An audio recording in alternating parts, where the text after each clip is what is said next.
Machiegni kendo nyakwaro mgaji wangu wadonje kidieny mar ariyo mar chendo ni Rameny piny ka kawuono wadwago mbaka kotenre kod sekta no mar thieth ahinya to waketo wang'wa e kaunti ma Kisumu. Osiptal maduong' mar Jaramogi Odinga Teaching and Referral Hospital kabende kawuono wantie gi jatend Tije Joshua Okise mabende wantiere go achiel kachiel studio ma Kisumu. Oimore Joshua mose nyikwara mgaji wa nyiswani to iriyo nade machiegni ahinya e twak mar Rameny piny odhiambo ma kawuono. Oimore ahinya Lydia, kakalo kuom nyinga iluonga ni Joshua Clinton Okise. An jate tije maduong' ma Jaramogi Odinga Teaching and Referral Hospital. Ariyo maber kendo akawo thuolo ni mar moso nyikwa Jaramogi ni oimore uru kumoro amora ma untie. Arwako e twak makende mar Ramogi TV miwadijemo kawuono mondo ung'e okang' mwasekawo nyaka Jaramogi Odinga Teaching and Referral Hospital nobedo elevated to a parastatal. Erokamano.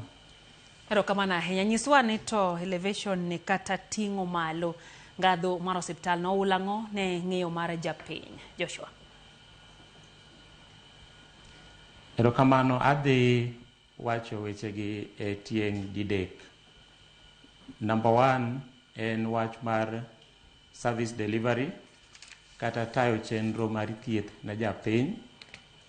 Number 2 en infrastructure development mosebet kuom higa achiel mwasebedogo kwa obedo elevated. Number 3 en impact mar elevation yosekele piny kaluo ka. Koro kanyalo chako Lydia, nitie gik moko mang'eny manok wanyal timo ka pod ne wan under county government mar Kisumu. To adwoko ne erokamano the county government mar Kisumu kotelne gi Professor Peter Anyang' Nyong'o kuom ne yie mondo facility ni odhi e national government.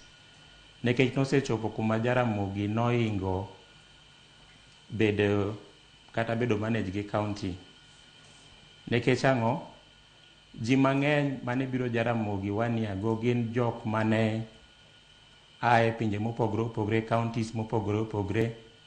Koro Jaramogi nosebedo a regional referral hospital, but burden no te nowene Kisumu county mar chulo dakteche mag manyo gik minyalo thiedhego joma biro hospital. Koro paro mane national government oparo mondo kawgo Jaramogi mondo kaw ting' mar tayo chenro mar Jaramogi ne en paro maber kabisa, kendo adwoko ne county government mar Kisumu kod yie mondo Jaramogi ne bed elevated.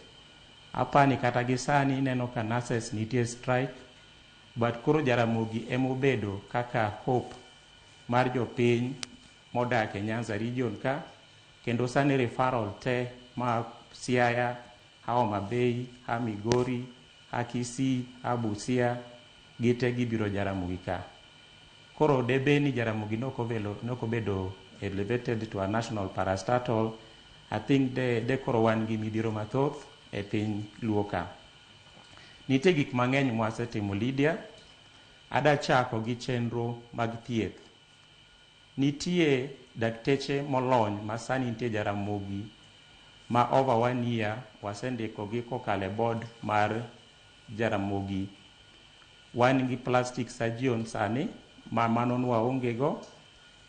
Wan gi neurosurgeons ma sani gin mana specialist ma Our Beach. Endalo machon chane wan mana gachiel kende ma be nokondik hospital, nondike gi Maseno University, but being ni one collaboration gi Maseno University notayo chenro meke mek thieth Jaramogi. Wan gi cardiovascular surgeons manoter school moseduogo masani watimo surgeries ma so complicated. Koro being that ni jogi gin jok masani wan ge facility wa offer services manok wa offer chon. Kaka sani watimo open heart surgeries, sani wanyalo timo neurosurgeries Jaramogi Oginga Odinga Teaching and Referral Hospital maonge ng'ikruok moro amora, ma waiting time mar jotuo kobire hospital sani ose reduce. Ok anyal wacho ni ose reduce to the level mwadwaro nekech demand be sani ni malo, but ose reduce kabisa nekech wan gi jolony mang'eny sani. Sani kata plastic surgeon mana ng'isi no, cases go mago cases mane wa refer to Kenyatta, nwa refer gi MTRH kata Nairobi kuchocho. But sani being that ni wan gi specialist no, gin gik mwatimo Jaramogi Oginga Odinga Teaching and Referral sani.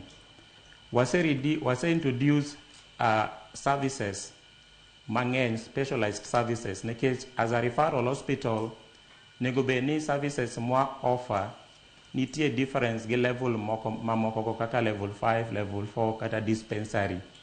Koro nego be ni sani wa offer specialized services masani wase introduce a consultant clinic, wan gi cardiology clinic, wan gi nephrology clinic, wan gi neurosurgery clinics, wan gi orthopedic clinics, wan gi clinics ma rheumatology clinics.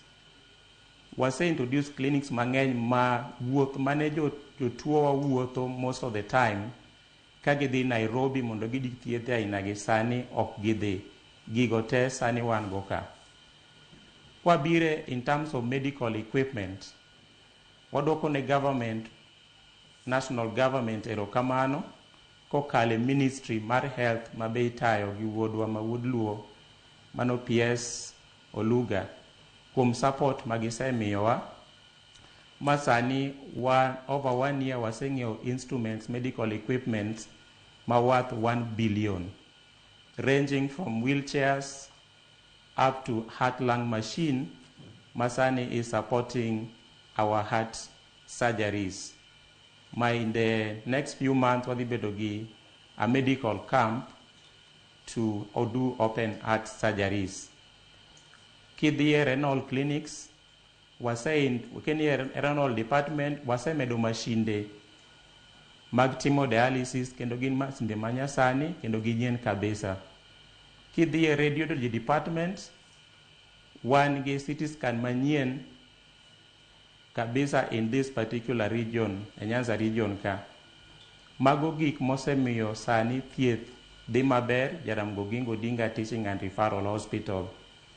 Twagone national government erokamano kuom support magisemiyowa mosebedo koro sani watayo chenro mek thieth maber Jaramogi Oginga Odinga Teaching and Referral Hospital. Nitie gik mang'eny as far as health delivery is concerned manyalo mention ma every time kwa temo gi milestones go waketo ga e mbui wa makachacha mango mar Jaramogi ma wasege okang maber kabisa as far as service delivery is concerned. Lydia nyalo wacho ni the process mar transition to a parastatal en a process ma kaoga time in terms of human resource. So watime a shortest time possible. Sani jothieth te mar Jaramogi, employees te mag Jaramogi, sani nwase transit gi into a national parastatal. To enga process makao time kabisa development of HR instruments. Nekech okinyal transit employees kapok iloso HR instruments.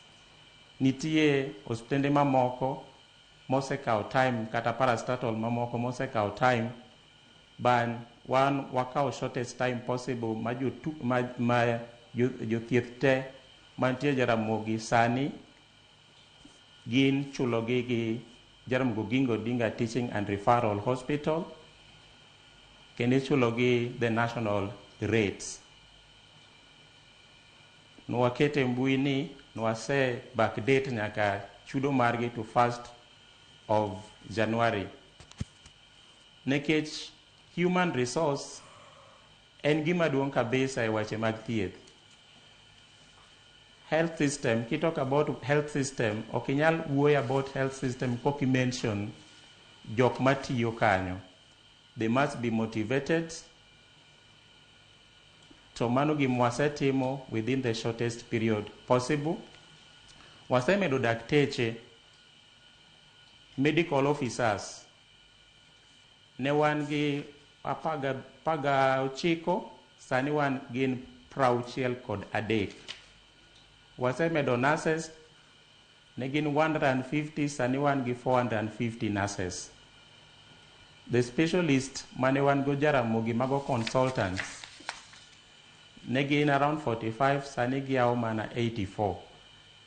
To pok wachopo kumanego beni wachope, wantie chenro mar dhi kumanego beni wachope no. But I know this speed mawan go ni Lydia, angeni very soon, wabro ensure ni in terms of human resource gap through the support mar national government, wabro ensure ni gik moko te manego beni waketo Jaramogi ka bedo Jaramogi. Ki wacho wach mar cancer, mosebedo ni chando jotuo wa kabisa. National government ose support wa over 1 year. Ma a stall project, mano chagi county government, mano comprehensive cancer center. Sani government through the CS Treasury Mbadi nomiwa pesa mar 500 million. Masani the completion of that particular project niti at 80%. Gimwatimoga wa offer chemotherapy, but kochopo kuma koro jatuo nego beni dhie radiotherapy, tuwaoro jotuo gidhi Eldoret, gidhi Kenyatta. Gimalit ni ng'eny gi ok chop kuondego nekech navigation issues. Navigation issues omin nang'o? Iyudo ka gioro dayo moro ma e village more Kisumu ka mondo dhi Nairobi, Nairobi no poko winjoga. Koro kwasetimo ne chemotherapy Jaramogi ting'ise ni koro wateri Kenyatta, owacho ni Kenyatta ni anakia, okanyal dhi. Koro iniwe no dhi to kara ok odhi. Koduogo to duogo e last stage, ma gima wanyalo timo ne en palliative care. So through the elevation, our comprehensive cancer center is now at 80%. Ma by next year, gimoro January ka obedo launch. Ma ba pani president wa biro mondo launch. To en a state of art cancer center ma onge moro midhi pim kode e piny kaluoka kata e Kenya mzima. Mae dhi miyo chenro mar thieth bedo maber. Jotuo ma travel ga long distances mondo many thieth kuonde maboyo, magi thieth makoro gidhi yudo Jaramogi Odinga Teaching and Referral Hospital Kimani Kisumu ka. Erokamano ahinya Joshua kuom ler ma kamano, kendo en ler mararieya kaluwore gi okengego mabende koro Osiptal ma Jaramogi Odinga Teaching and Referral osegoyo ahinya to mar bero chendogo mag thieth. Yiena penji ni to magi gin lokruoge mwaseneno kinde mana higa achiel, kata in bende yie ni en chenro mokasore kendo dwa dhi piyo ahinya. Diponi wanyatude gi kit siasa bedo politically correct. Iyudo ka samoro weche mag siasa donjore chenro makata kade ni Jaramogi Odinga Teaching and Referral no jobedi no osekete ngadho mar parastatal, to nikech siasa makaluo ne thoth ne bedo siasa mar pingo serikal. Sani koro kaluwore gi broad base, diponi ma en achiel kuom wechego bende omiyo thuolo ma kama yudre ne Jaramogi Odinga. Erokamano Lydia, ingeni without politics there is no development. Kora anyalo wacho ni anyalo today gi wach siasa nekech kata mondo yud these finances you must be politically correct. Mano miyo nagone sirikal maduong' erokamano through the broad-based government nekech the discussion mar even elevating Jaramogi Odinga Teaching and Referral Hospital dinok dotimore kaponi baba manosetho gi Ruto nobiro together mondo gi discuss wachni, nikech kaka iwache no en gima nosechak chon kata ndalo Kenyatta, ndalo Uhuru Kenyatta gi ndalo Mwai Kibaki to nok otimre, but e sirikal Ruto ne mwaneno ka gima lich ni otimore e piny kaluo ka. Koro anyalo wacho ni in another way the political part of it has also played, but I want also to appreciate staff ma Jaramogi Oginga Odinga Teaching and Referral Hospital kuom kinda magise bedo godo kata the process ma development the HR instrument no ken gimoro ma mwanyalo wacho ne yot. Ng'eny staff mane ango makata mango Jaramogi, they are very dedicated. Mamoko ne spend their night just working on this document mondo gineni gik moko timre on time. But agone erokamano jowa mabenie sirikal momako kuonde mopogre opogre gisebedo ka gibiro chenro mar hospital maber, kendo waneno kata kwa dhie committee make health kachacha kuma jotendwa mek josiasa nitie gi support maber. Kidhie health kachacha be Dr. Luga nitie be support maber. Kidhi treasury kachacha be nadhi limo Mbadi norwaka maber ofise, ma bang' mano tineno ka pesa noluwo mana 500 million. To board marwa be ose play a critical job in terms of pushing the policies ma transform Jaramogi. Koro en gima nyalo wacho ni wasenywakone kata jopiny be wasebedo gi goodwill from jopiny. Waneno ka sikose waneno ka gimiyowa support maber, to gi jo media be support wa, jo media makaluo ka ose support wa kabisa in terms of pushing the agenda marwani. Koro leader anyalo wacho ni partly the political wing of being political correct has also played a very vital role wach mar transformation mar hospitandwani. To gima anyalo medo mabe otimre maber kabisa mang'eni o impact most of the people e Kisumu County ka en wach mar human resource. Nitie joma nitiyo Jaramogi under contract for almost 15 years, 10 years, casuals. And I want na appreciate jotich ma Jaramogi kabisa. Nitie nurses mane wa underpay, nitie doctors mane wa underpay, no kwachul kata gi CBA rates, but jogi every time kata kidhi hospital no ka gitiyo maber, gineno jotuo maber, ok ging'i ni pesa di manachamo. But because of the government, sani jogo no bedo jotich te no bedo transited into permanent and pensionable, manyaka salary gi be no bedo increased. Masani kata kidhi hospital no ka jotich mor kabisa kendo gitiyo ka gimor kabisa. Mano gima nok nyal timore kaponi nok wan politically correct, nekech elevation mar Jaramogi emokelo gima chalo kamano. To kwa wach ni ene life mar jotich gi kende, nekech nonro wacho ni one person ma is employed en gi 6 people mo depend kuome. Koro imagine ni Jaramogi wan gi a staff establishment mar 1,300.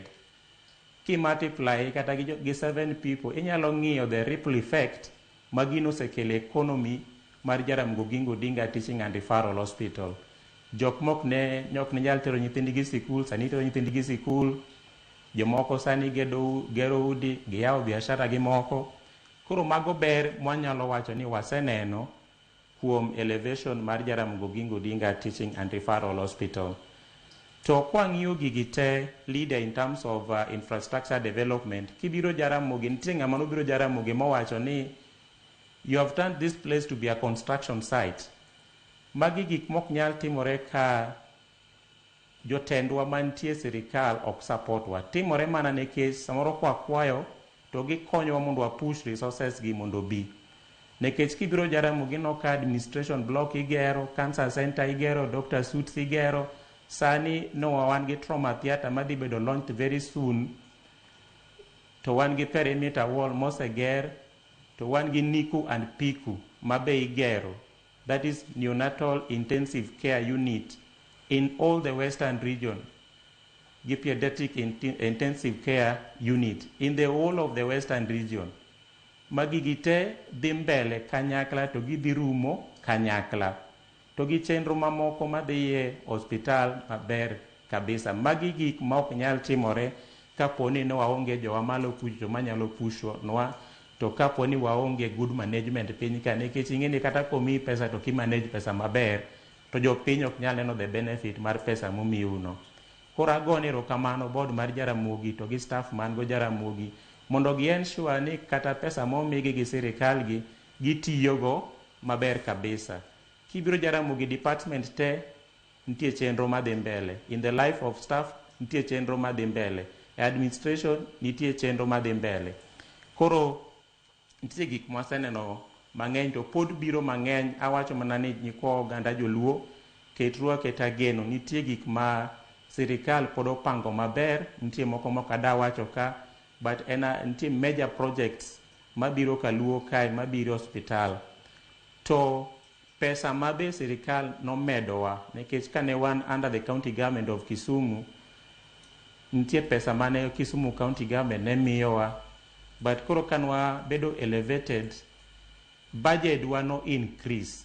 To budget ni ko increase Lydia, ok en budget ma benefit jok matiyo Jaramogi kende. Wanyalo chulo suppliers wan on time. Ka gikelo gik mwapidhogo jotuo to wachulogi on time, to kwachulogi on time matene ne gibedo gi capital, to capital ni circulate economy mar Kisumu. Ma in one way or the other, I can say partly economy mar Kisumu sani bedo run gi Jaramogi Odinga Teaching and Referral Hospital. Koro nitie benefits mang'eny ma elevation mar Jaramogi Odinga Teaching and Referral Hospital okelo kaluoka. Erokamano. Erokamano nya daktari. Yena penji ni to kiwuoyo to ma ipolo onenre ka gima ber ahinya. Ei pachi paro nade? Nen mistake kata tabu manokel gi kawo wechego mag thieth e counties kaluwore ni sama kore wacho ni je OTRH koro to oter malo kendo weche beyo, jotich omedo sara kendo gedo bende dhi mbele. Kama nyatimore osiptende duto mantiere koro gwenge, daktari, iparo nade? Ne en makosa kawo weche mag thieth kendo terogi e koro gwenge e counties, koso dipo ni ma bende tugo mana kiore kendo en bende nitie gimigawa monjo bende okawo? Erokamano. Ada wacho mani mano be tugo mana kiyore kendo nitie okeng' manego beni kawo. Anyalo wacho ni devolving healthcare was a good idea. Was a very good idea. Nikech sani kata kadhi dala kachacha aneno dispensary moro but dalawa kachacha. Kichaki wuotho matin ichaki neno another dispensary. Koro gima anyalo wacho ni chenro ma sirikal mamalo nigo kendo ma county government nigo, they should actually work together mondo gi ensure ni resources actually follows the devolution of the health services. Ido ka samoro kidhi kate dispensary to yath onge, maybe the problem is not the county government, maybe there are limited resources. Koro ka county government te mantie Kenya ka to nyalo work together with the national government mondo gine kuma gap nitie, mondo kata ka jatuo odhi hospital odhi e dispensary kachacha ginyalo yudo yath, onyalo daktari, onyalo nurse ka nitie ma can attend to them well and good. But hospital kosedonge a level kaka mar Jaramogi nosedonge makoro o take care of the regional people, I think it will unfair ka hospital pod odong within the county, nekech koro mandate mare ose expand beyond a county government. I think mane level mane Jaramogi osechope kata ka koro nokawe gi national government, it was a good idea, nekech koro nothiedho nyaka jok ma Tanzania, ma Uganda. Jogo ok chul tax ne Kisumu, nok chul tax ne Kisumu county. Jok mane Turkana tiyude hospital ma Jaramogi ka tax magi nok chul Kisumu county, but tax gi ne dhi ne Kenya mzima. Koro ka national government nokawo Jaramogi to it was a good idea. But dispensaries gi health sector gi health centers mantie under the devolution, mantie under the counties, I think it is good mondo county governments and the national government gi kel pachgi together mondo gine ka resources ematin, they can increase the allocation mar madhie health mondo wane ni jo piny oyudo thieth makare kendo thieth maler. Erokamano. Erokamano ahinya. En thieth mane daktari ma onyalo wacho ni thothne Jaramogi Odinga Teaching and Referral Hospital thoro ong'ego kinyalo ng'eyo ni nitiere kuonde ma kiwacho tuo moro tinyisi ni ringi dhi osiptal ni. Be dipo ni nitiere tuo moro ma unique kata tuoche moko ma unique kata services ma unique ma bende Jaramogi Oginga Odinga ong'ego ahinya ma ong'e ni ma to kotimore kama to kauru ter Jaramogi Oginga Odinga kanyo dhi yude kony? Erokamano, tuoche mang'eny to wa manage maber, but masani watemo matek mondo ng'iewago en tuo mar sickle cell disease. Nikech king'iyo Nyanza region, the prevalence of sickle cell disease is quite high.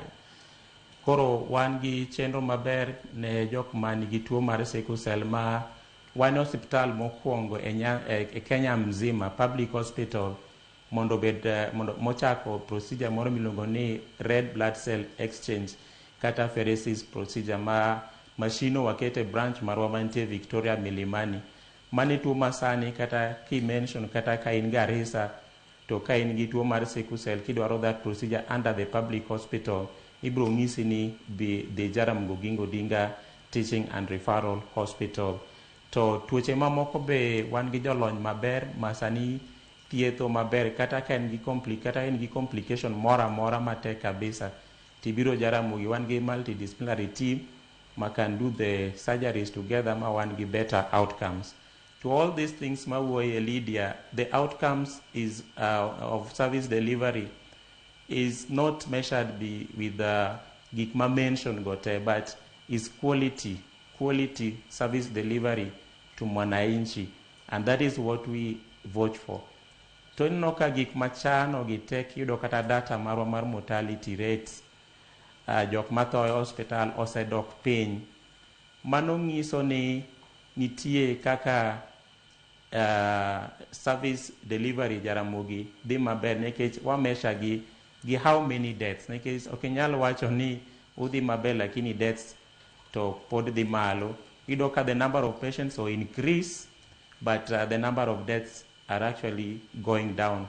Kata be ni jotuo ma samoro bed ikelo ga Jaramogi gin jotuo mohewre kabisa, but dakteche watemoga matek kabisa mondo neno konyo ngimagi manyalo konyo ngimagi. To maybe wasetemo matek kabisa to Nyasaye oneno ni mondo oyue be yue, lakini giyueyo ka at least dakteche wa osemulogi, osetemo gima thiedhogi maonge ni jatuo wa neglect ni kobiro hospital to onge gima wanyalo timo ne. Watemoga kabisa, and this one has been seen even in terms of our data. Erokamano ahinya. Bende moko kuom ote ma yudo ka achiel kuom gin mar Stephen Clark wacho ni puoch gi pak ne Okise, mano fel alumnus. Beano kanyo kumu junior wacho ni mano Dr. Joshua Okise, PhD, a visionary leader, puoch gi pak. Nyiswa migawo ma kitelo makare timo daktari. Wang'eyo ni samoro sirikal mamalo gi ma county nyabedo ni timo duto maginyalo, to kopo ni osiptal ni lwet telo ma ok kare. Nyiso ni moko kuom ote ma yudogi nyiso kitelo ma intiere go, mamano in koti mari honte mono unani uketo kare osiptal no ma Jaramogi Oginga Odinga. Nyiswa ni to en migawo mane ma kitelo makare nigo mar neno manyalo bero kita chenro mechiwo go osiptal gi sani kaka in nya wuoyo yeni sani kori wuoyo kaka CEO. Erokamano ahinya. Anyalo wacho ni the achievement mwase timo Jaramogi, it's not about me alone. To en a collective responsibility. Team matiyogo Jaramogi aseng'isi kaka they were dedicated to gi the board of management mar Jaramogi motelne gi Dr. Olango Nudi mabe wuod Luoka, to gi support mwaseyudo from the national government. But mondo watine jopiny maber, jatelo nyaka bed gi chuny mar konyo jopiny. You must have passion to serve. And then accountability, transparency. Wan Jaramogi wan gi core values. Ma wan gi accountability, transparency, teamwork. As a facility, kata jatelo mora mora jok mitiyogo nyaka itigo kanyakla. Nyaka ibed accountable. Komi pesa ni iger go hospital, at one particular time you have to account ni numiya pesa ni mondo ager go hospital to mae gima watimo. Nomiwa pesa mondo wang'iew go medical equipment to mae gima watimo. Nyaka obed transparent. Jaramogi, we are very transparent to even the media team. anytime makata media obiro Jaramogi Oginga Odinga Teaching and Referral Hospital, to deny gi opportunity to even go to our wards. Nikech we are open. Samoro kidhi e ward kachacha to uneno gimoro marach, to biro to nyisowa as a management, ok wabi kawe like ni koro media is criticizing us negatively, wabiro kawe positively mondo wane ni ang'o ma wanyalo timo mondo wa improve services ne jopiny. We also believe in quality. A leader must believe in quality of care. Nikech health mar japiny ok en gima nego beni tugogo. Koro ka nitie gima wanyalo timo to improve the quality service delivery, mano gima waketo ga mbele kabisa. Mano mi ang'isi ni wa replace mashinde te ma gin mashinde mano ng'iew chon ma ndalo gi ne serumo, was replace gi te Jaramogi Oginga Odinga Teaching and Referral Hospital. I believe ni jatuo mobiro hospital must be treated with a lot of dignity. Mano miyo kata kitendni mane wa very old wase replace gi te mondo jatuo kobiro Jaramogi nego bedni oyudo oninde kitanda maber, oyudo bed sheet maber, to chiemo maber imiye bedo chiemo maber. Kondo mondo jatelo mora mora o lead maber nego bedni number 1 nyako ket Nyasaye mbele, accountability mag resources momi mondo itinego jopiny, you must be accountable. Transparency must also be there, but you must have that passion to serve. Nikech samora ngiso kara jo staff marwa ni tim ne jatuo gima in bede tim ni kaponi biro hospital. Make Jaramogi to be a better place makata in ka ituo to inyalo wacho ni kae kuma nego beni ithiedha.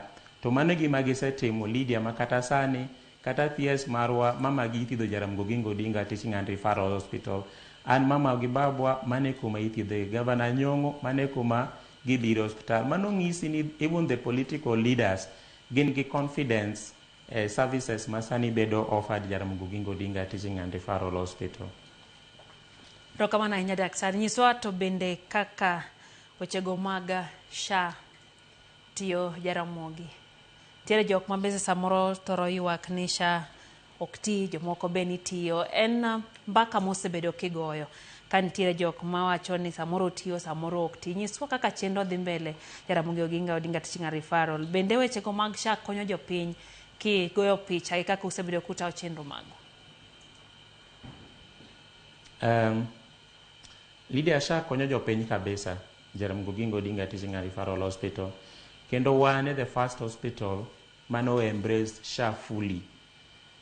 Nekech nwang'eni ka government is changing policy, you must change with that particular policy very fast. Koro one man was set even the pace for other hospitals mondo embrace SHA. Koro SHA tiyo maber kabisa Jaramogi Oginga Odinga Teaching and Referral Hospital. Samoro jomoko wacho ga ni SHA ok ti, tangiso gi ga ni bed matuo mondo king'e ni SHA tiyo. And SHA ni anyalo ngiso jopiny ni enroll uru e SHA.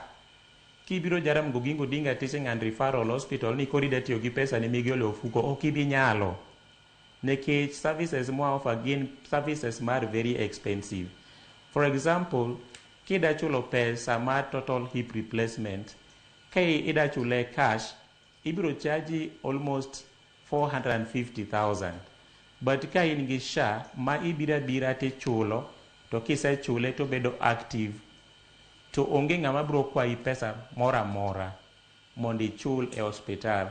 To kata ng'isi ni open heart surgery, en pesa makata kidhi e private hospital tibiro charge 1.5 million for a surgery. But kibiro Jaramogi to wabro timoni that particular service ka in gi SHA maonge ng'ama bro ng'isi ni med pesa mora mora e wiye. Koro SHA en otiyo ma jopiny kuminyalo winja ma program maber kabisa mane national government okelo, register uru e SHA. Ido ka samoro jomoko biro Jaramogi to gionge SHA, king'iso gi mondo gi register to bok gidwar, to pesa be gionge go. So at long last ido ka jotuo gi samoro wa wave gi ga, but mano pesa makane bene gin gi SHA nwanyalo claim pesa ni koa kuom SHA, ma pesa ni nyalo dok ng'iyo gik manyalo konyo hospital. To reimbursement mar SHA be ber kabisa kata ka compare gi NHIF. Sani kata ido ka wachoko maber kabisa Jaramogi Oginga Odinga Teaching and Referral Hospital. aonge shida in terms of paying my staff salaries, achulogi on time. Nikech ang'o, SHA kiclaim to reimburse pesa maber kabisa. Kata koken 100%, but at least 90% manyalo konyowa sustain the services a facility. Koro SHA tiyo, Jaramogi Oginga Odinga Teaching and Referral Hospital, kendo most of the services bedo covered gi SHA Jaramogi. But kibiro gi outpatient ni biro kata ni wibari, ikai, to mano koro SHA ok nyal cover Jaramogi. Nikech under SHA, wan gi 3 funds. Wan gi primary healthcare fund, mamano kidhie level 2, level 3 kachacha to mano tiyo kanyo kata level 4 moko. To wan gi SHIF, Social Health Insurance Fund, mano you must be a paid up member, mano ema tiyo Jaramogi. Koro kibiro Jaramogi, you have to be a paid up member. But kidhie level 2, level 3 kachacha to you have to register under SHA. Kata ka you are not a paid up member, tinyalo do services at level 2 and level 3 and some level 4. But Jaramogi now you must be a member of Social Health Insurance Fund. To kaponi ibiro Jaramogi mi bedo admitted a ward, allow to complications moko arise to teri ICU. Koro nitie gimiluongo ni emergency critical care and chronic fund takes effect. Makavani ICU for 12 days, eka kende chako iwoke ICU chakiduoki ward. Koro mpango maber ma serikal nokelo, to gimober go Lydia ni be jatuo onge waiting period. Ibiro ti register to bedo active sano. I think ni machendo maber kabisa majite nego beni register mondo ubed cover, nekech ikia ni tuo biro karango, ikia ni biro bedo matuo karango. Koro register mondo kibiro hospital wabed gi chenro mayot e thiedhi, mondo kikwa wabed gi tich matek kibiro hospital ni koko ranyisi ni ionge SHA, ionge ang'o. Koro ensure ni sami biro Jaramogi kachacha to i-register. Kata kapok i-register, wan gi jok manyalo konyi register at the entrance, nekech one digitally enabled. My hospital it is purely paperless among the referral hospital. One purely paperless, one gi ICT officers kachacha mabro konyi piyo mondo i-register for SHA kionge SHA. Lerna japiny paperless no CEO kapok wadhi mbele. Paperless ni oula nyiso ni ok owinjo odhi gi kadi. Eni kibiro Jaramogi. Yeah. Eni kibiro Jaramogi to onge gimoro ni file. Onge gimoro ni file, ing'eni chon ka ne ibiro to iwacho ni file olal. Kibire consultant clinic kachacha ni pod imanyo na file, ikia nang'o irito for long ni file onge. Mano file matoro ting'o nonro mar jatuo. Mating'o nonro mar jatuo. Koro file ndi cha koro wakete e digital ma is protected. Makibiro to namba mari mar ID ema wa search go details meki to daktari dhi mbele gi neni. Koro o reduce waiting time mane samoro jatuo bet mang'eny ka rito ni pod imanyo ne file. Sani kibiro to ID mari ema watiyogo to retrieve your file. Erokamano ahinya. Ntiere achiel kuom penjo kae, Daktari Albert Onyango wacho ni oimore piny na daktari gimomiyo pod gichulo cleaners 7,500. Je OTRH ler to gi consider cleaners. Wacho kacha ni wacho ni omed ji tich, ji mora mora kidonjo to ji mora mora gi tich to chal ka gima Onyango to chunye ok mora ahinya. Wacho ni pod gintiere piny. Ok ang'eyo ni to bedo nade kae kinyalo duoke. Erokamano. Cleaning services is a contracted service. Ok ni wa engage jogo directly, but untie company ma wa contract makore matimonwa cleaning services. But na seromo gi jotend companies go mangiso gi ni kane usign contracts ni wacho ni udhi chulo jogu above the minimum wage bill. So nyaka nego beni chulo gi above 15,000. Koro mano wach mana seloso gi jok motelo ne companies mopogore opogore ma chiwo cleaning gi groundwork Jaramogi ma ang'eni mano gi dhi effect kachakre this financial year. Erokamano nya daktari. Achiel kuom penjo ma bende daher mar penji ni to seche migoyo mbaka ni en mbaka maduogo chuny, en mbaka makelo geno kendo keto oganda bedo kod yie ni chenro makare inya tim ne oganda kendo nyalo bedo matimre maber. Ang'o ma nyaka tim mano ni chenro mag thieth ober e kuonde duto ma pacho kae daktari? Nyalo paro ni nitie kuonde ma nyaka samo wuoyene, samo jotuo pod ninde kitanda achiel kendo gino bende koro samoro jatuo moro ne dhi ka chango to wadgi pod nigi tuo ahinya to iyudo ka reinfection nyalo kata bedo. Ang'o ma nyaka tim gi sirikande amalo gi mag counties mag neno ni ober chenro mag thieth mondo mbaka obedie machal e kuonde thieth duto mana ka Jootrh? Erokamano ahinya. Gima nyaka tim is that resources nyaka bedi increased. Allocation of the resources must be increased. Facilities mopogore opogore. Mano miyo nawacho ni kata gik masani timre Jaramogi ok nyal timre ka onge pesa. Koro counties must be fully supported gi national government. To counties must also support osiptende mantie piny. Nitie gimiluongo ni FIF, Facility Improvement Fund. And leader, I was one of the validators. Kapok notere National Assembly mondo bed passed. No bedo Kisumu kema ne gino no chakre. To Facility Improvement Fund ni omin nango. Ni pesa mabedo collected gi facility, donge facility mondo o improve services mantie facility. Koro pesa ni ema nego beni managers mantie facilities gi tiyogo e ng'iyo yath ne jatuo, ng'iyo beds ka beds onge, to also kantie ka county government po nigi shida in terms of even employing more nurses, ginyalo tiyo kata gi pesa ni ndiko kata nurses on locum. To mondo gitim mae nyaka gi ensure ni accountability make revenue. Pesa mora magi collect nyaka gi ensure no dhi agulu mar hospital. To pesa ni kose dhi agulu mar hospital, ang'e nitie counties moko makata kapo ni gini no sekal to pod kao pesa koa hospital to bedo transferred e county revenue fund ma ok nego beni timore. Pesa nego beni bedo retained hospitende mondo kony dakteche run the hospital. To county governments nyaka gineni ki increase allocation madhi hospitende matindo tindo gi mondo ober thieth. To ginyalo timo, nitie Council of Governors. Council of Governors can advocate mondo ka revenue bedo shared, to ginyalo the government, national government nyalo increase allocation mabire weche mek thieth mondo konygi mondo gi improve services hospitende ma pinygi. Nekech hospitende ma pinygi obedo maber leader, to wan kaka Jaramogi Odinga Teaching and Referral Hospital wanyalo bedo gi better outcomes. Nekech jok mabiro Jaramogi gichako hospitende ma pinygi. Koro kok yudo thieth maber hospitende ma pinygi, to outcomes in Jaramogi may also not be good kata kwa temo. Koro nyalo mana kwayo the governors to gi national government kaka na wacho cha gibeda beda together mondo gine aka resources nyalo bedo increased. Alafu to workers must also be taken care of.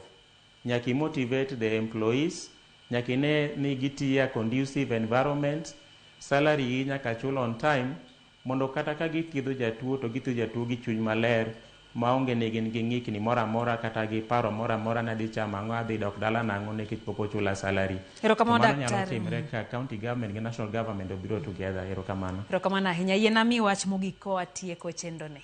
Wach ni mogik.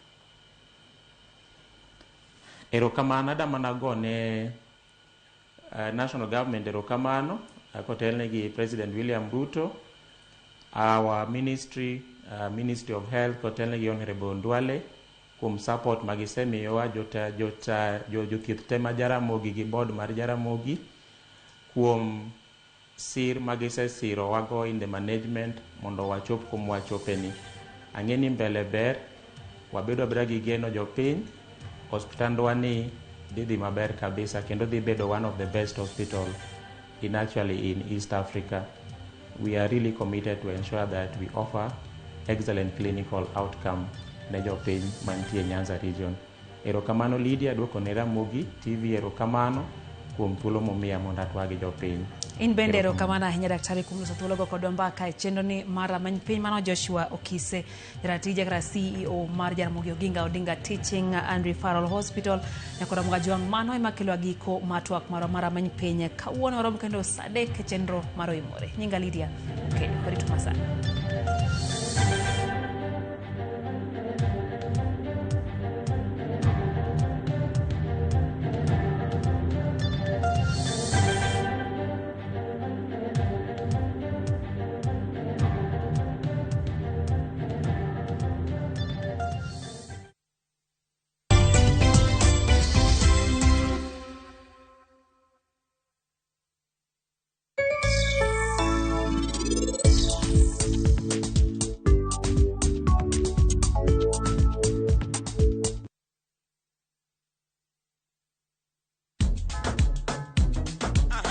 Wuktich ka wuktich, yawuot luo tingo duondgi malo, ka piny luo chiko ite.